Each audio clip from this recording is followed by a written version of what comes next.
fresh air. This holiday season, shikisha oils in Kenya packs.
Good evening. It's the 28th of December 2024, the last Saturday of this year, and you're in time for the Legends Edition, coming to you live from Broadcasting House, Nairobi, Kenya. And top in this bulletin,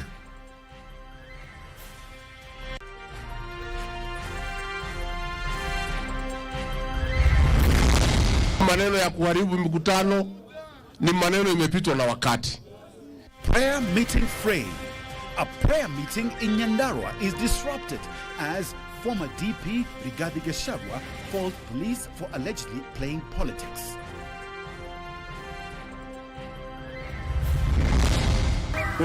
Nataka mtoto wangu apatikane amelewa salama. Abduction shadow.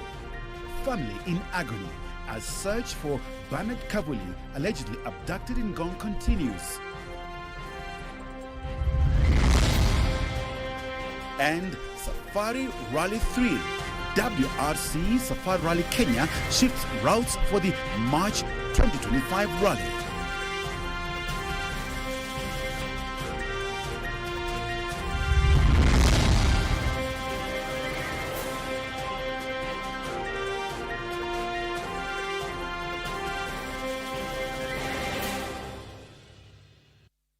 Asante sana for making us your choice for this evening. My name is Edmund Mudibo, and our sign language interpreter is Byron Abuli. An international prayer service at Shamata Stadium in Daragwa, Nyandarua County was temporarily halted after unidentified individuals attempted to cause fracas. The service was disrupted as tear gas was lobbed at the VIP dais. Former DP Rigathi Gachagua and political leaders who are in attendance have condemned the incident. I have just learned we have a prayer meeting in Shamata Ward in Nyandarua. Tomorrow we have a farm. The residents of that ward normally meets once in a year for prayers to close the year. We have prayers tomorrow. And the police commander there in that county is intimidating leaders to cancel those prayers, that they will not be allowed to take place, that they need a permit. A day after former Deputy President Rigathi Gachagua alleged police had banned a Thanksgiving meeting scheduled for Saturday in Daragwa, Nyandarua County.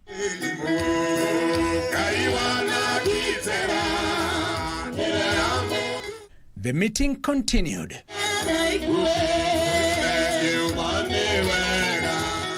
The meeting would, however, be disrupted following a commotion after tear gas was lobbed.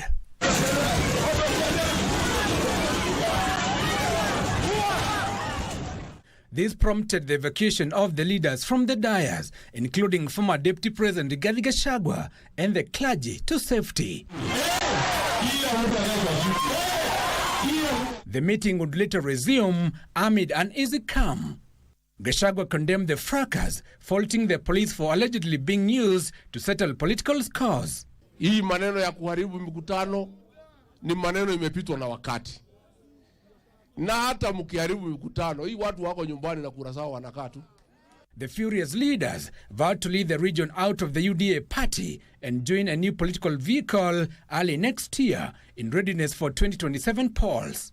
Watoto wetu wanashikwa na kuuawa. Pia kazi inarushiwa naibu wa rais wa pili. Hawana heshima. Haya ni mambo ambayo tuliyaona miaka 30 iliyopita. Give us Minor Legends Edition.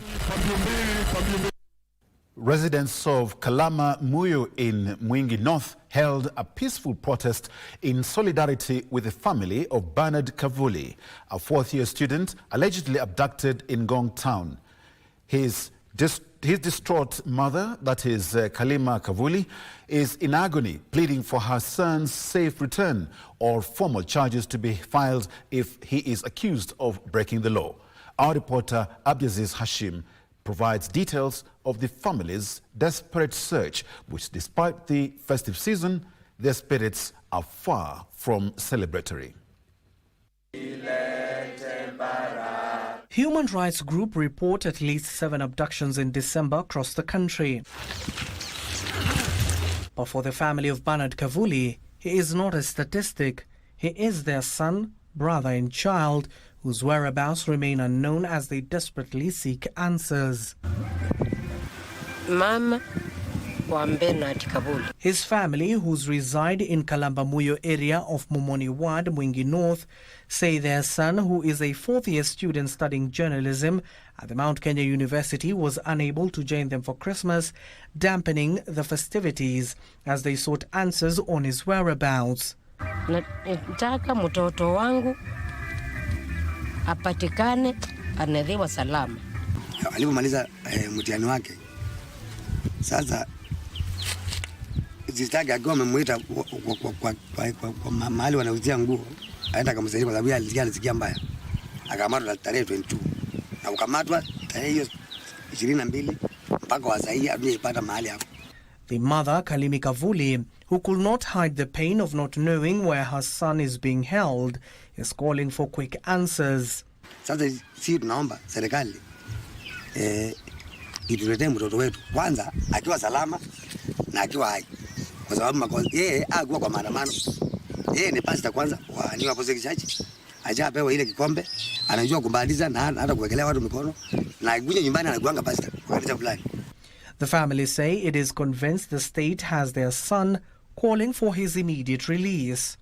Sasa kama Kanja alisema wao hawakuhusika na abduction, tungetaka atueleze mzuri ya kwamba kuna, kwa sababu serikali ndio inajua vile inafanyanga. There are other bodies inahusikanga na hii, kwa sababu hatuwezi kujua. The area residents, in solidarity with the family of Kavuli, held peaceful demonstrations, agitating for his release within 24 hours. Mtoto wetu Bernard ambaye ameshikwa, tunaomba serikali tafadhali kama inawezekana iweze kumwajilia haraka iwezekanavyo. As people of Kitui County, we want to give an ultimatum that we want our son within the next 24 hours. Sure. Sound and safe. Kavuli is reported to have been abducted at a petrol station in Ngong town in an incident captured on CCTV that showed he was bundled in a white vehicle before it sped off. We have a record of more than 93 Kenyans who have been abducted since June 2024. In December alone, we have documented 13 abductions, with the most recent one being yesterday evening. Inspector General of Police, who is claiming that it is not the policemen or his officers who are involved in abductions. Then the question is, who is abducting Kenyans? President Ruto on Friday pledged to take decisive action to end abductions. Na yale yamesemekana mambo ya abduction tutakomesha, ndio vijana wa Kenya waweze kuishi kwa amani. Abdiaziz Hashim for Legends Edition. Meanwhile, calls to bring to an end alleged abductions intensified Saturday, with a section of leaders asking the Directorate of Criminal Investigations, that is DCI, the National Police Service and other security agencies suspected to be behind the abductions to follow the law. National Assembly Deputy Majority Leader Owen Byers said the actions were tarnishing the country's reputation internationally. The line between the democratic and constitutional freedoms and rights and social media platform use regulations remains sketchy as leaders grapple between condemning the ongoing abductions and the usage of social media by the young generation. Hii nchi yetu sasa kuna mambo mengi inafanyika. Hata mimi nikiwa kiongozi katika hii serikali hainifurahishi. Nikiona watu wanakuwa abducted, I feel very bad. Because that's not the democracy we fought for. Nikiona vijana wanashikwa na hawajulikani wameenda wapi, mimi nasikia vibaya kwa sababu hiyo sio katiba ya Kenya. Kilifi North MP, who is also the National Assembly Deputy Majority Leader Owen Baya, put the security agencies on the spot on the ongoing abductions. Kwa hiyo mimi nataka niwaambie wale ambao wamepewa mamlaka DCI na National Police Service na wale wote wamepewa mamlaka, tafadhalini kama kuna watu ambao wanapanga kushika wananchi wengine na kuabduct, I will tell you here in Kilifi, you must stop. Kenyans must remain free and a democratic and constitutional state. Mengi yamesemwa kuhusu parenting, mengi yamesemwa kuhusu the ills that we see, things that we didn't hear of. But tuambiwa the devil comes to steal, kill and destroy. Let him not steal your joy. However, Baya pleaded with the youth to stop demeaning leaders by using distasteful AI-generated images on the social media platforms. This comes as Manyata MP Gitonga Mukunji engaged in war of words with the head of creative economy Dennis Situmbi over the handling of the young people using social media platforms to express themselves. We have given police 24 hours to produce Billy Mwangi, save and count. Because when one of us is armed, the rest of the people are also armed. This is your government. You're elected under the ticket of this government. Don't demonstrate against us. Lead us.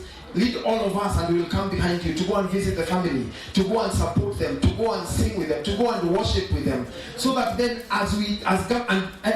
to say to government, you must do your bit of investigation. But ultimatums do not necessarily produce the results.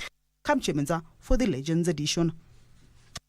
The Prime Cabinet Secretary Musalia Mudavadi and 2 cabinet secretaries have received additional ministerial portfolios following recent changes in the cabinet. In a statement signed by the head of public service, Felix Koskei, President William Ruto assigned Musalia Mudavadi, Eden Duale and Salim Mvurya additional ministerial portfolios in an acting capacity pending the vetting and appointment of the 3 cabinet nominees. Joseph Wahungu with the details. 9 days after reshuffling the cabinet and nominating 3 new persons to the cabinet, President William Ruto has assigned additional responsibilities to Prime Cabinet Secretary Musalia Mudavadi and Cabinet Secretaries Aden Duale and Salim Mvurya. In a statement by the head of public service, Felix Koskei, the trio will hold brief in the vacant ministerial portfolios in an acting capacity as the 3 cabinet nominees undergo the requisite parliamentary approval process. Prime Cabinet Secretary Musalia Mudavadi will be the acting CS in the Ministry of Information, Communication and Digital Economy, pending the vetting and approval of William Kabogo. Environment, Climate Change and Forestry CS Aden Duale has been appointed the acting Agriculture and Livestock Development CS, awaiting the approval of Mutahi Kagwe, while Youth Affairs, Creative Economy and Sports Salim Mvurya will serve as the acting Investment, Trade and Industry Cabinet Secretary. Former Nakuru Governor Lee Kinyanjui was nominated to this docket. Parliament is expected to vet the 3 cabinet nominees on the 14th of January 2024, even as deadline for Kenyans to submit views on their suitability is set for 3rd January 2025. Joseph Wahungu for Legends Edition. 4 people died while scores of others sustained serious injuries after they were involved in a fatal road accident at Pala area in Awasi, Kisumu County. Confirming the accident, Nyanza Regional Traffic Enforcement Officer Peter Maina said the driver could have been overspeeding when he lost control of the vehicle before landing into a ditch. Mine observed that most accidents occurring this festive season were due to factors such as driver fatigue, careless driving, speeding, or unroadworthy vehicles as families covered long distances to their rural homes. The driver of the ill-fated vehicle, 2 male passengers, and a woman died on the spot when the private Nissan van from Kericho to Kisumu was involved in this crash. One person, identified as Dennis Chotieno, age 29, survived but sustained a broken left arm and is undergoing treatment at the Jaramogi Oginga Odinga Teaching and Referral Hospital. The deceased were taken to Otho private funeral home as police commenced investigations into the actual cause of the fatal accident.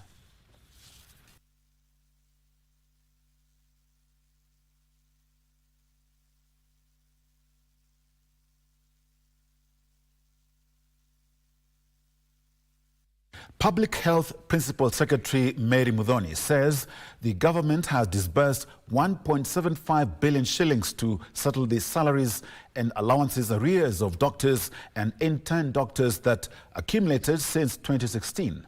Speaking in Gishugu constituency, Kirinyaga County, after distributing festive season gifts to the elderly, the PS confirmed that the funds were part of the 3.5 billion shillings arrears accumulated since 2016, as agreed in the collective bargaining agreement, that is CBA, and the return to work formula with the medics.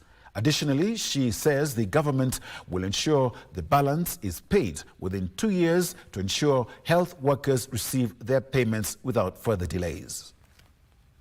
Cleared the 1.75 billion Kenya shillings that was owed to the doctors since emanating from the CBA of 2016 up to this very year. Our medical interns have already received their arrears, or will receive this month in their salaries that have equally emanated from the 2016 CBA. Therefore, we will be paying this cohort the money that is owed to them, and we shall not be deducting as agreed in the addendum that we did the other day with the KMPDU.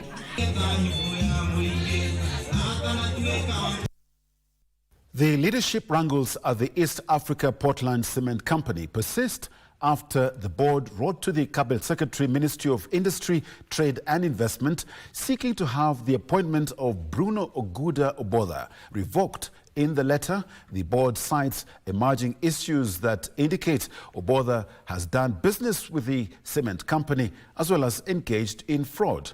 This comes barely days after employees at the cement company staged a protest, paralyzing operations at the company as they rejected his appointment. Khalid Abdullahi reports. This was the situation at the cement company as employees paralyzed operations, opposing the appointment of the MD Bruno Oguda Obotha. It is perhaps this event that has sparked a series of events at the cement company, with the board now writing to the Cabinet Secretary to reconsider his appointment.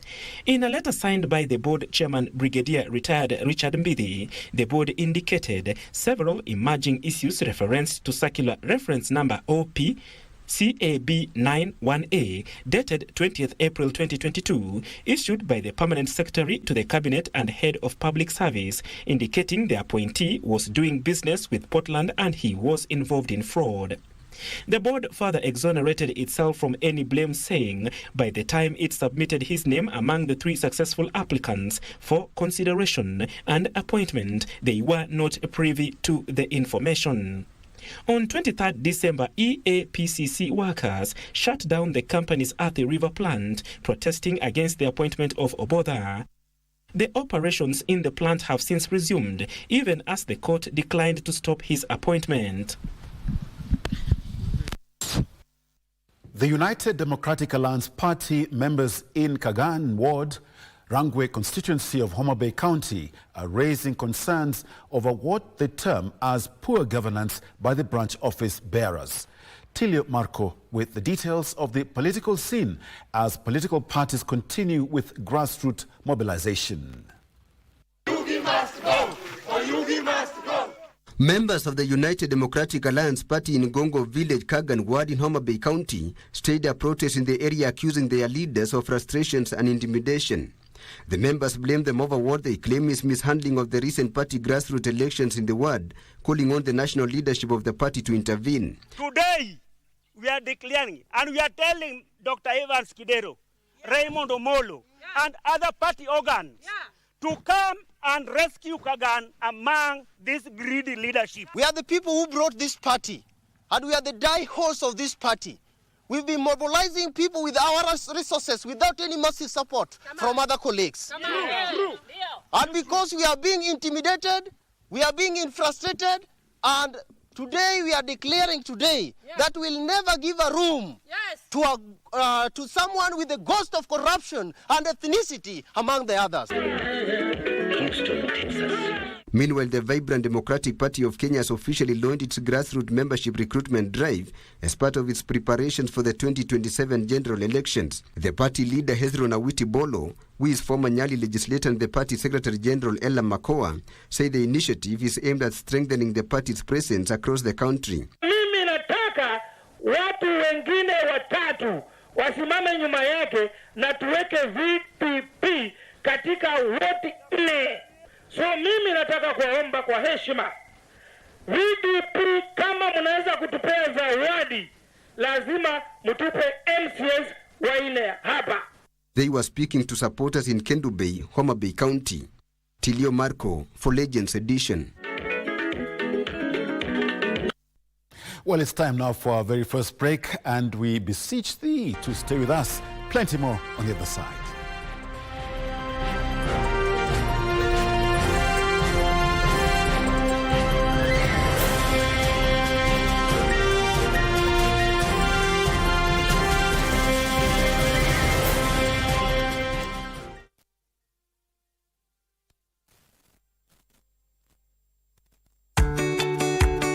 This festive season, let the joy of togetherness fill your hearts and homes. Celebrate responsibly and make memories that last a lifetime. Choose activities that bring happiness and health.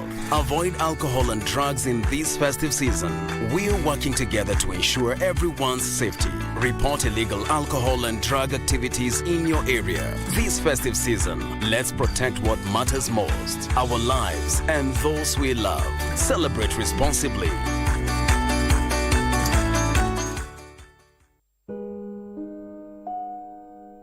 This is my husband. It's John Dennis. Him and I were involved in a road traffic accident. All I remember is hearing brakes and a crash. My husband was on the floor of the matatu with one hand hanging to one seat, and he was unconscious. So I tried calling him and hitting him until he woke up. So when he woke up, he told me, I can't feel my legs. The doctor came in, Dr. Okanga, and he told us Dennis will never be able to walk again. It broke me because he's been my husband for 12 years. Psychologically, I am not fine. I'm doing counseling. Being a primary caregiver is not easy. Slow down. Speeding ruins lives. Saa zile naonanga huyu mtoto akiwa hivi, nasikia anapotezwa na nguvu kabisa. Unaenda unaomba usaidizi, mtu anaona kaa ni kujifanya, anaona kaa uko nayo. Saa hiyo hata kitu ya kukula hata una usaidizi yeyote unaweza pata. Juu ukienda hiyo kibarua, hata hiyo pesa kupata ya kugawanya, kununua unga, kununua nini, inakuanga ngumu. Kwa hivyo mimi naomba Mungu awatumie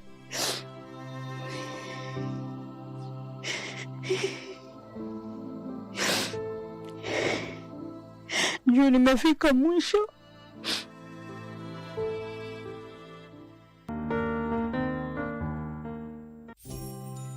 Christmas ni sahi ishafika na ni kubwa. Kweli? Hii Christine ni bomba na Blue Santa kupitia star 570 hash option 1. Rudia. Star 570 hash option 1. Iko PlayStation 5 na 55 inch TV na iko 500,000 Kenyan shillings. Na mbuzi moja? Na mbuzi. 1 million Kenyan shillings na Samsung S24 Ultra. Nakuzivanja?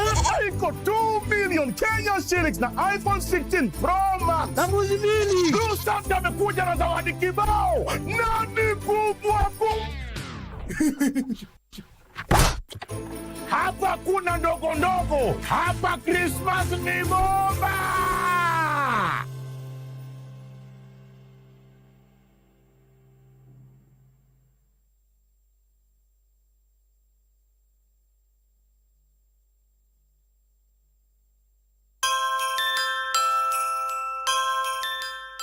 Napenda kutumia nafasi hii baada ya kuzungumza nawe kuwatakia Wakenya wote heri na fanaka za Krismasi, na pia tunawatakia mwaka mwema wa 2025, mwaka ambao utakuwa na umaarufu mwingi kwao na kwa jamii zao. Asante sana.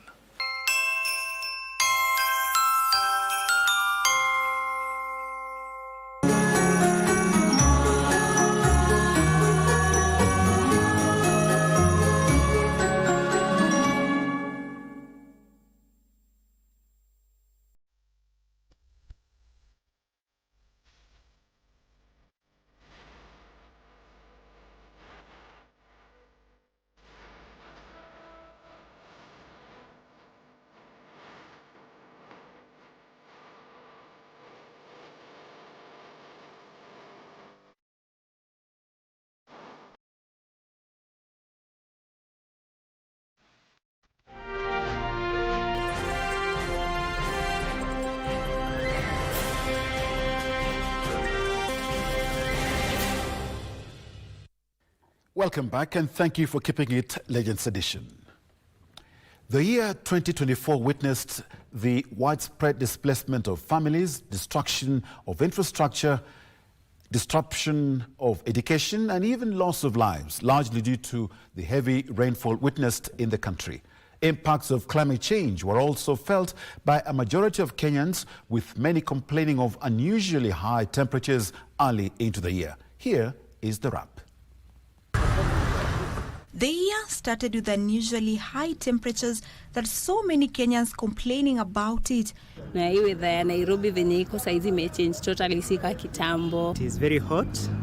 Yeah, and the only way to mitigate it is wearing lighter clothes. With the high temperature cooling off, climate experts say it paved way for the March, April, May rainfall that caused a lot of havoc in most regions in the country. In Nakuru County, the flash floods resulted in a landslide in Mai Mahiu, killing over 60 people and rendering several families homeless, while in Nairobi, several houses were submerged, especially in the informal settlements, leading to loss of lives and properties. We anticipate that this intensity will keep growing to the year 2030, to the year 2040, to the year 2050, because we project into the future that we will still continue having the increase in temperature. Before the October to December rains, several counties experienced below average rainfall, which had a negative impact on food security and livelihoods of the people. Kenya is a country where about 80% of the country is arid or semi-arid, meaning the rainfall is low, like 500 millimeters or even below. And that arid and semi-arid part of the country is the majority. As this was unveiling, climate activists were keen on sensitizing Kenyans on the emerging indoor and outdoor air pollution trend that is not only exacerbating global warming but also increasing health complications. We are looking at black carbon and PM 2.5, particulate matter that you can breathe and they can go to your lungs without any filter, and they can go straight from the lungs to the bloodstream.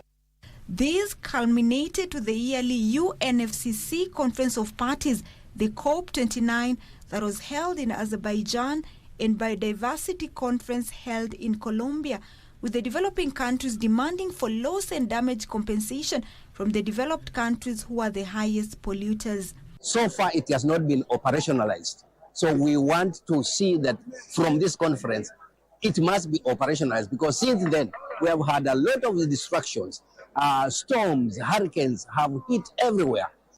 At the same time, plastic pollution negotiations took place in Busan, South Korea, with member states, Kenya being one of them, demanding for huge players of plastic manufacturers from the developed countries to regulate plastic production as well as harmful chemicals used to produce these plastics.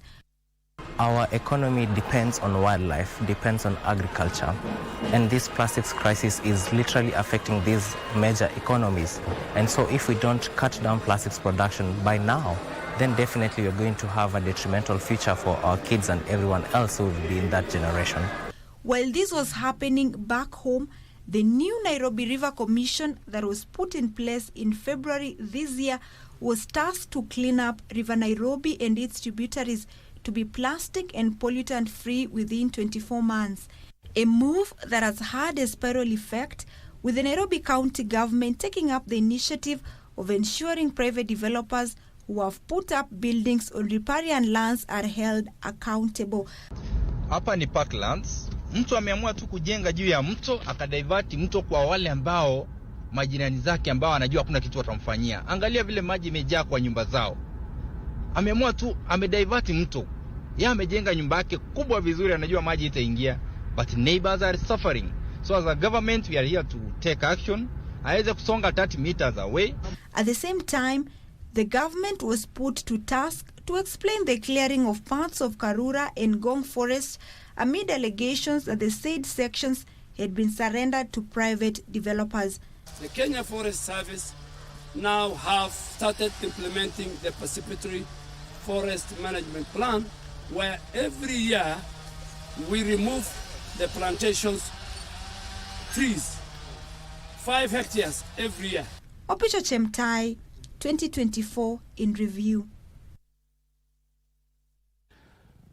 More than 4,000 households are being relocated to make way for the construction of the Mwache Dam, are set to benefit from a 1.9 billion shillings World Bank funded livelihood restoration program. The program, part of the Resettlement Action Plan, aims to address the social and economic needs of those displaced by the dam construction, including that of acquisition, resettlement, and sustainable livelihood restoration. Our reporter Abdiaziz Hashim interviewed PS for Irrigation Ephantus Kimodo on the progress of the dam, which is set to benefit residents of Kwale County. Now, from the Wagamachame irrigation scheme to Mwache Dam here, actually it is one of the largest here in Kwale County, and we want to take a look at how many people it serves in not just this devolved unit, but the neighboring regions within the coastal strip. Joining us once more is none other than the Principal Secretary, State Department of Irrigation, that is CPA Ephantus Kimodo. PS, welcome.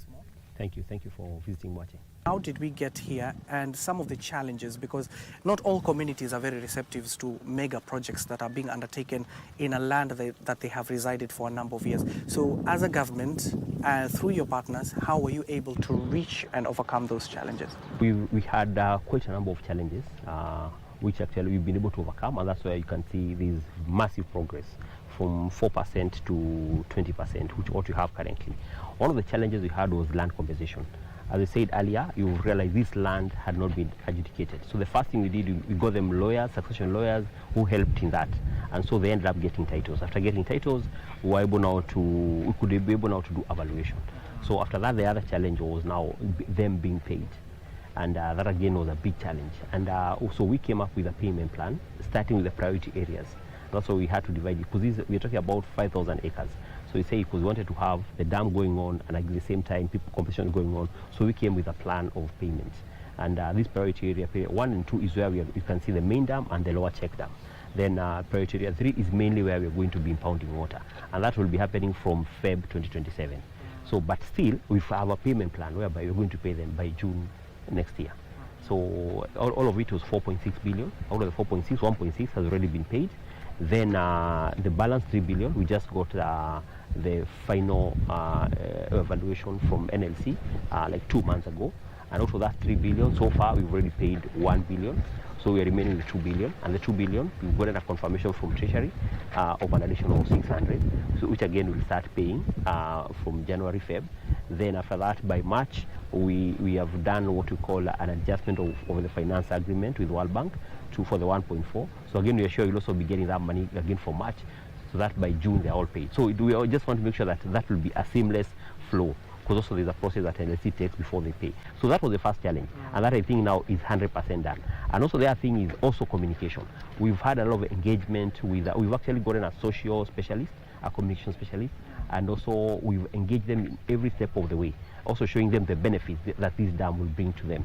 Like now, for example, in matters of employment, 70% of the people who are working here, as you can see, we have quite a number of people. Today, being a Saturday, that's why there are not many people, but the other check dam and this, we are talking about over 870 people who are employed by this project, and 70% of those people, all of them come from Kwale County.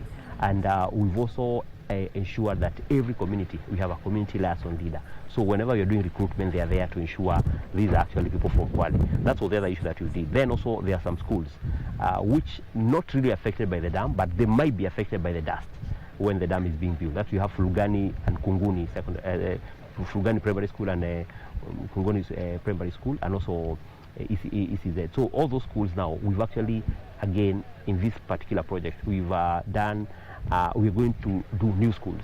Like Fulgani had 18 classes. Now we're doing a modern school with 30 classes.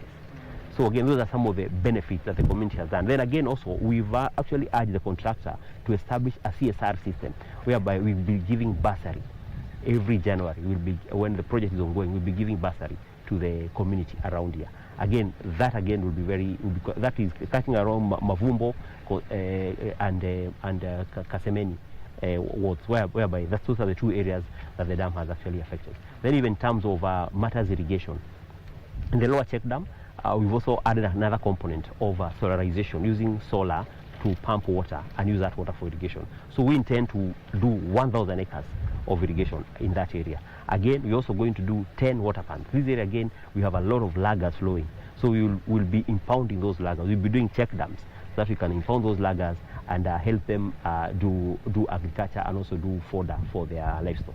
So those are some of the interventions that we've done to make sure the community gets to understand the benefits of this dam. But the bigger benefit of this dam is actually that it's going to address a major issue in the coastal region in terms of matters water. In Mombasa County, we've been having a huge shortage of water. They only have water sufficiency is up to 25%. So this dam will come and address that gap of 75%, which has always been a big challenge in this county. Per day, we'll be having 186,000 cubic liters every single day. And in Kwale also, we are upgrading one of the Kwale Urban, which before had approximately 1,000, now it will go all the way to 9,000 cubic liters per day. So here we intend to impound 136 million cubic, and that initial target was August 2026. But there were a few delays, because of the strikes which happened some times back, and also when the contractor was trying to get the right quality. As you can see, he has not started the actual concreting. This will be starting sometimes in January, around mid-January. And when the concreting starts, this will not stop. It will go on for a whole 18 months. So we're expecting by July 2025, by July 2026, we should be done with this. So another additional 6 months. So we're talking about Feb 2027 is when we'll start impounding water for this dam. But the lower check dam, it should be done by June next year. Yeah, actually among the 100 dams, there are quite a number of them which are actually progressing well. As I said earlier, yesterday I told you, we advertised 34 of them where we had the full feasibility studies.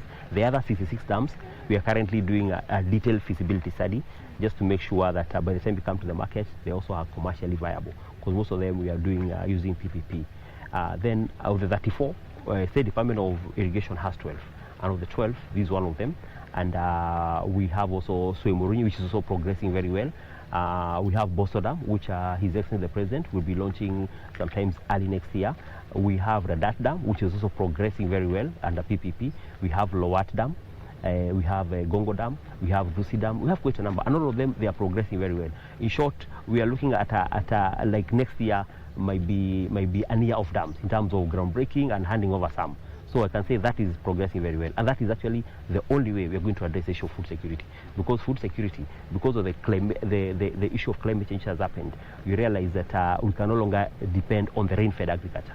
Now we have to depend with irrigated agriculture, and for irrigated agriculture, for it to be sustainable and successful, we have to impound water. So that is the cornerstone of actually us addressing the issue of food security and ensuring our country is food secure, so that we can reduce the food imports. Currently, we are doing over 500 billion in terms of food imports. And also to ensure that we also revamp our manufacturing sector, because again, agriculture is a source of the raw materials for our, like cotton. Remember, we used to do a lot of cotton. So those are some of the materials we do. There's a export, need for export, there's for food security, and also for helping us in the manufacturing sector. The lessons that you have just learned and how you have been able to overcome it at the end of the day with the people who are working here, are we likely to see this being used as a blueprint in other areas where people are not that receptive to a mega project like this? We're in Baringo. We are doing a public participation about that dam, because as I said, we have an investor who is ready to come on board. But before we introduce the investor to the community, we went there, we sat down with the community, we showed them the benefits of doing that dam. Of course, they were asking a few questions, the issues of land compensation, which is the first thing we are going to address. The land compensation is normally done by the government. So as we talk, also we engage in Treasury to ensure they give us a budget line for land compensation. Once you are done with that part, we also look at which are the other benefits that the community would like. There are the same issues. They say, okay, the dam is being done, for example, in Mogotio, but the water is going to Baringo South. So how do we benefit as people in Mogotio? So we are looking at ways on the same way we are looking at ways on how probably we can do pumping of water through solar. Because we find the dam is already done in the upstream, but the downstream are the ones who are normally the beneficiaries. So those are some of the issues we'll be looking at. So every time we do such a dam, we'll also be looking at when you have the private party doing the dam, as government and GOK and using the development partners funds, we'll find other ways, introducing other components. The same way here we introduce the livelihood restoration component. Maybe there now what we may want more is more water to go for irrigation, using maybe a solarized system and that kind of a thing. Yeah. So we have learned a lot, and we're using these lessons to address the other issues in other counties. Yeah, the first thing is, first of all, we ensured any farmer anywhere who is doing irrigation in their own small way, we are trying to support them we have introducing a program where we're supporting them by giving them subsidized solar, so whereby we look at the tax issues around that issue of the solar pumps. So there are a few development partners we are working on around that to support them on the community irrigation schemes, which most of them have had challenges of performance because of the market. So we also working in a situation where we're getting aggregators. When you get an aggregator, he guides the farmer on what to produce, the farmer gets money, and after that the farmer is also able to pay the operator for him to be able to maintain the infrastructure. Those are some of the things we are doing for the already existing. Then in our public schemes, which we've had a challenge of operation and maintenance, because most of them have been using diesel or electricity for pumping. So to reduce that, we are changing most of them to solarization. We are solarizing most of our public schemes. Like Hola, we're already working on that. Ahero, we're already working on that. And some, we are doing what is called gravity. We are channeling water. We are channeling water to the farm through gravity, which now will reduce the cost of operation. We are doing that in Bura. We are doing that to also where we did that, and many other schemes. So that's the other strategy. Then, of course, the other strategy now is what we are doing under PPP, whereby we are commercializing the large farms like Galana and Bura, so that we attract the private investors to do the same. Then now in the Asal County, whereby there we can say is food poor, we are actually trying to, and they have lagers, they have land, the only thing they lack is water. We also mapping the lagers and doing check down for the lagers, so that the lagers can also be able to help us impound water. After impounding that water, use that water for pasture. So that, because most of them, their livelihood is livestock, and that's why that will also go a long way in also not only addressing the issue of food and pasture, but also resolving the issue of conflicts. Most of the conflicts that appear there because of resources, that is water and pasture. So by so doing, we'll also have brought peace in those Asal counties.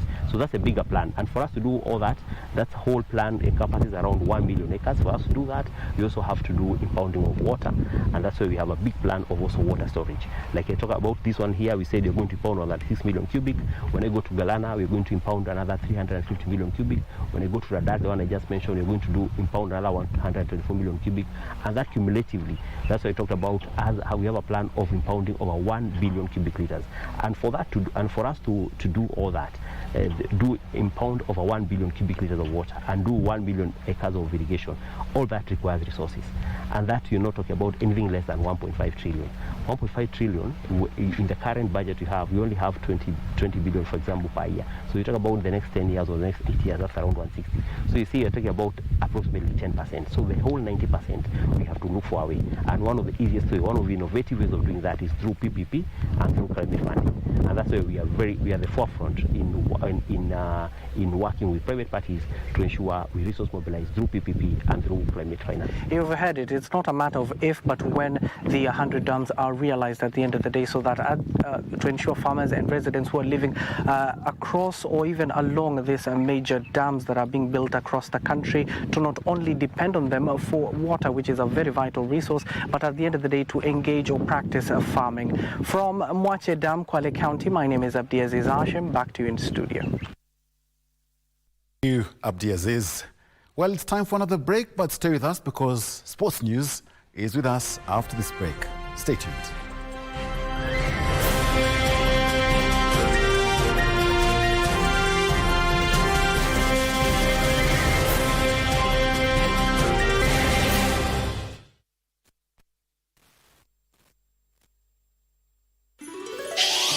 Star 570 hash.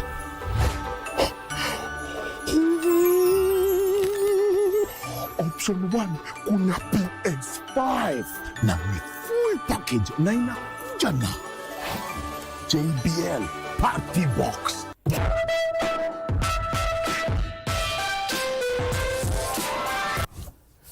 Hiyo boom experience pia iko.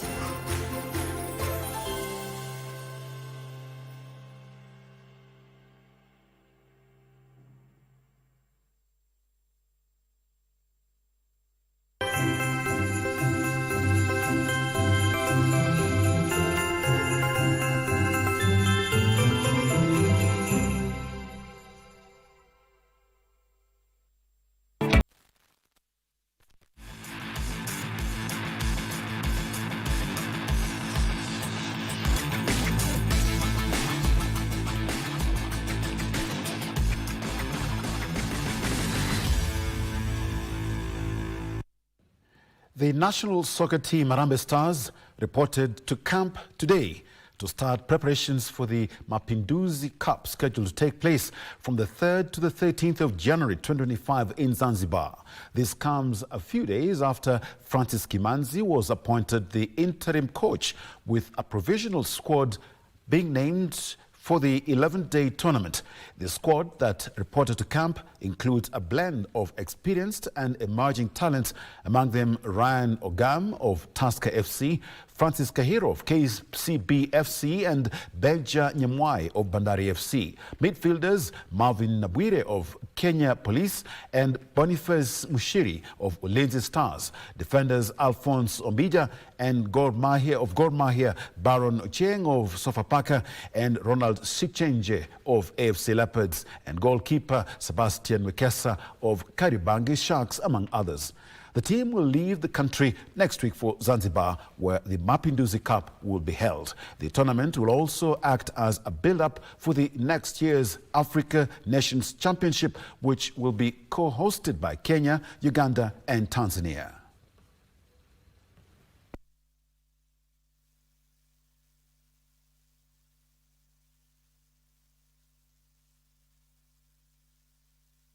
The WRC Safari Rally aims to expand its motorsport culture across East Africa by providing a high-profile event that will whip up the enthusiasm and participation at all levels of the sport. Event Director Norris Ongalo noted that the move is intended to increase the number of African participants in the sport, as well as create a platform for them to compete with the best in the world rallying.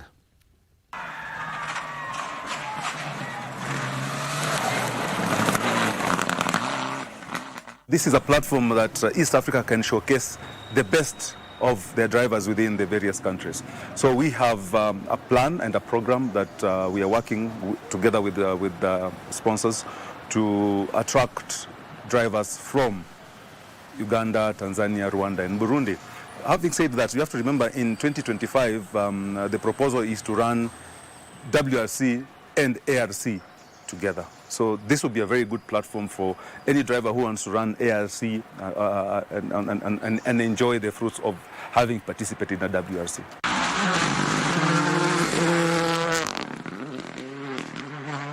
Safari is the most followed and will continue to be the most followed event in the calendar because of its brand is about toughness, entertainment for spectators, and of course showcasing our nature, our animals, our landscape, etc., which is totally unique from other events. No other event runs their event when you're seeing the wild within the rallying ecosystem.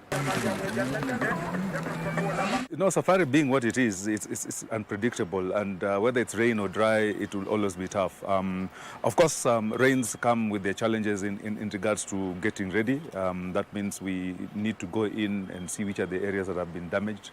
And we have a team ready. We already had identified the pockets that need to be repaired. And even with the rains, we should be good to go. The contractor is already aligned. We want to go big. This event has to be spectator-centric. Each and every day we will have something for spectators. For example, day one, which is shakedown, we have 2 fantastic areas for spectators in the new stage. And then on Thursday at Kasarani, predominantly the previous years we've been doing Kasarani and then the cars go to Park Fame. But this time around we've introduced a stage after Kasarani, which is a spectator stage, which is an 8-kilometer stage. So that spectators from Nairobi have a flair at Kasarani, but those in Rift Valley also have a flair at Mudibo.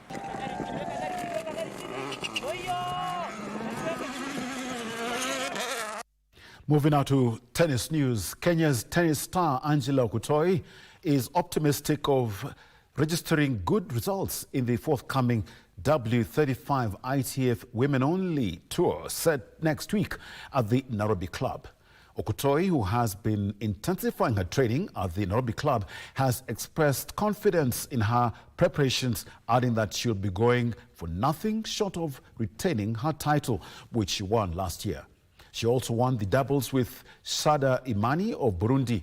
More than 50 tennis players from 10 nations across the world have already jetted in the country in readiness for the international tour. The tournament, which counts towards international rankings, will start on Monday, the 30th of December through to Sunday, the 5th of January 2025 at the Nairobi Club.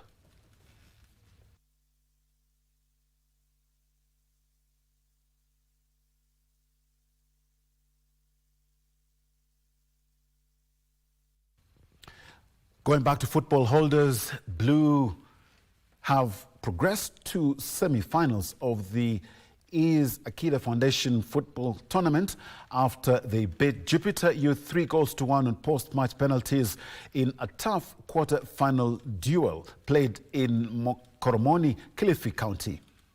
Ubuntu, Makoan and Young Atomic are the other semi-finalists. Blue secured a semi-final spot in the Ese Akida Foundation tournament, having scored their kicks through Captain Motrin Kikai, Omari Chepe and Nasib Kahindi to make the semis, where they will take on Ubuntu. Ubuntu met the semis on penalties also, after defeating Mnarani Youth 7-6 following a 0-0 draw in normal time. Najua kwanza tumeingia ndani pale ni kama vijana waka underrate opponents, ndio naona ikakuwa ngumu kidogo.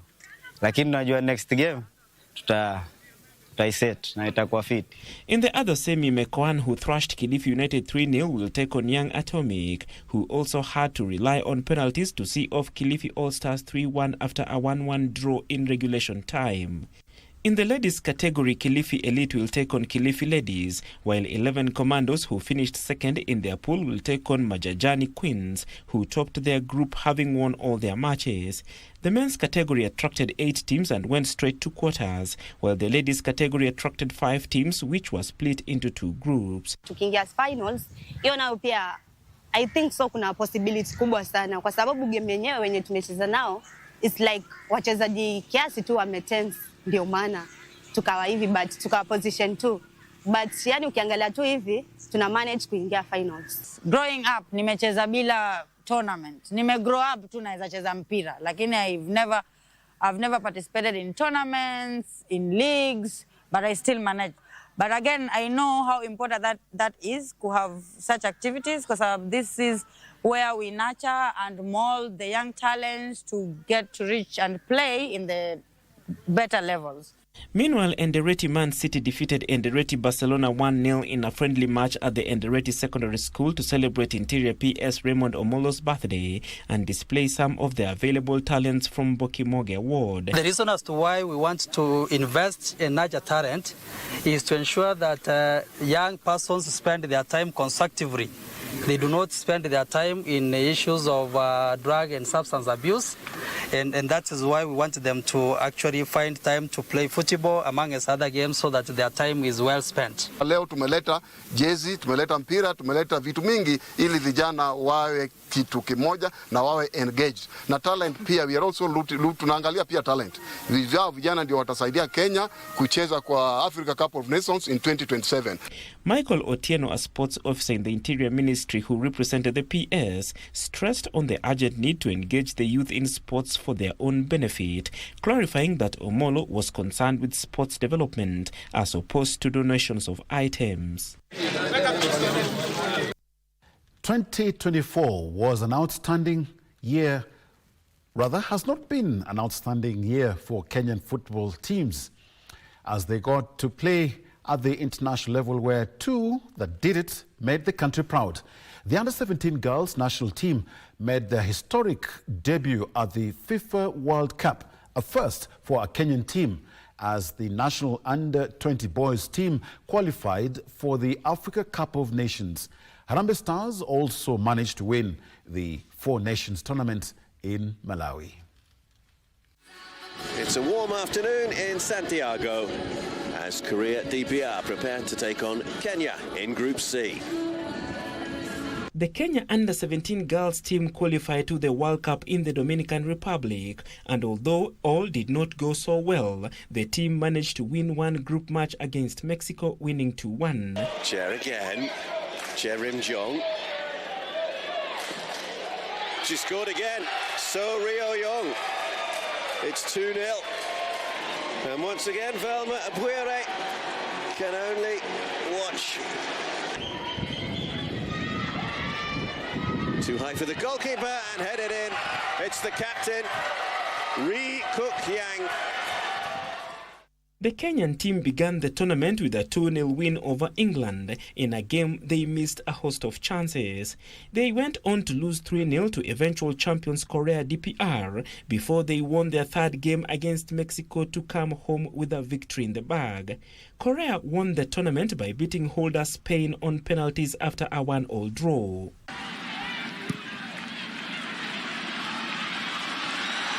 Lopez can't reach it.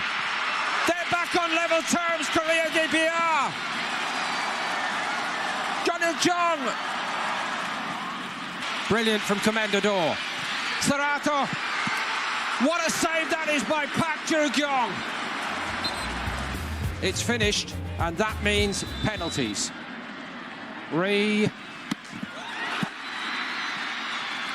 Commander Dor. Oh, it's missed. 3-3.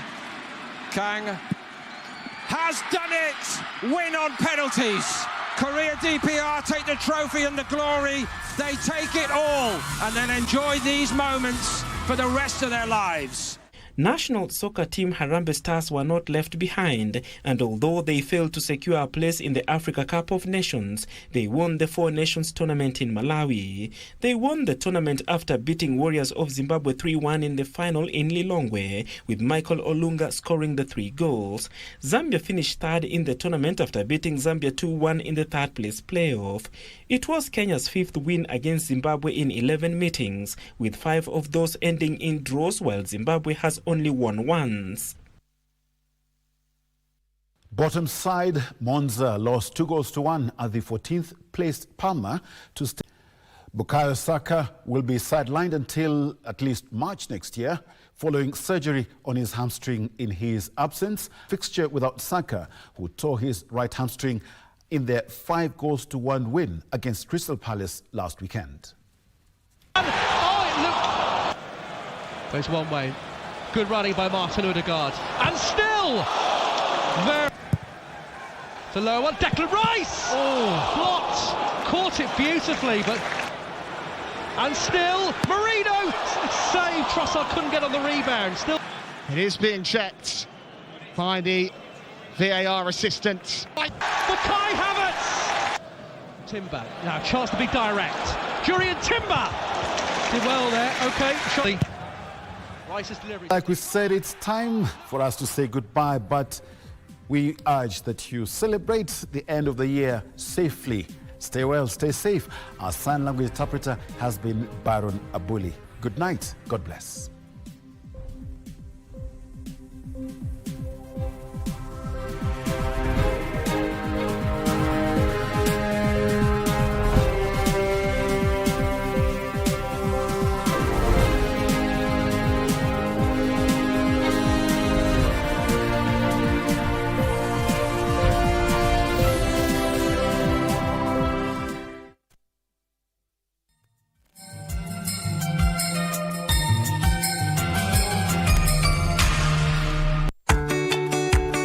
This festive season, let the joy of togetherness fill your hearts and homes. Celebrate responsibly.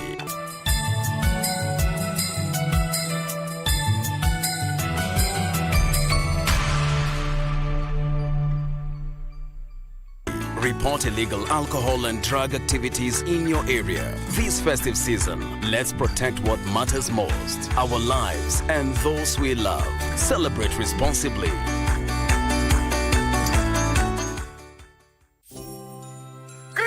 Ni sahi ishafika na ni kubwa kubwa. Kweli? Hii Kristi ni bomba na Blue Santa kupitia star 570 hash option 1. Rudia. Star 570 hash option 1.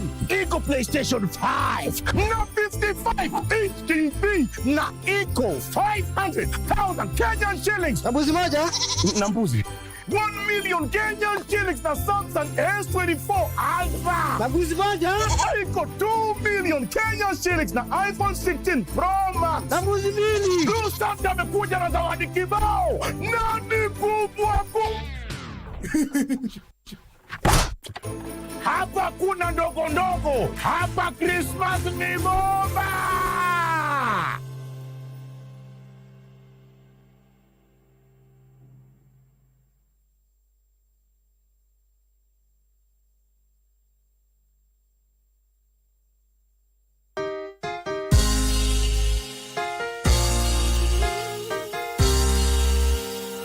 In the name of Jesus Christ, Mungu anatarajia ukanyange hatua mbele.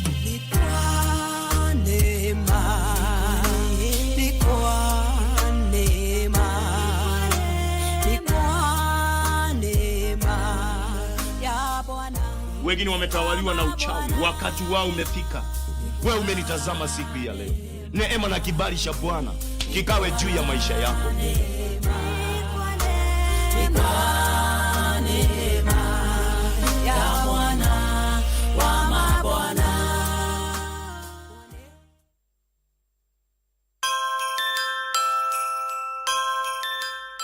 Napenda kutumia nafasi hii baada ya kuzungumza nawe kuwatakia Wakenya wote heri na fanaka za Krismasi, na pia tunawatakia mwaka mwema wa 2025, mwaka ambao utakuwa na umaarufu mwingi kwao na kwa jamii zao. Asante sana.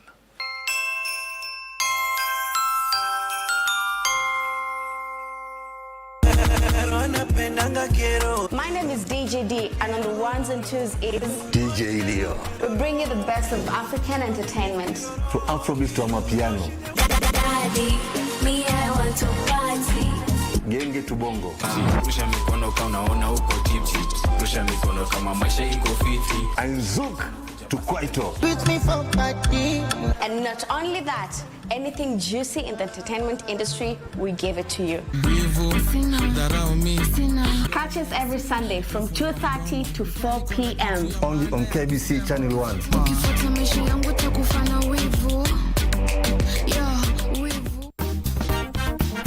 We have come to the end of the year, and I'd like us to take a moment and actually reflect on it. The year is 2024, and what a year it has been. From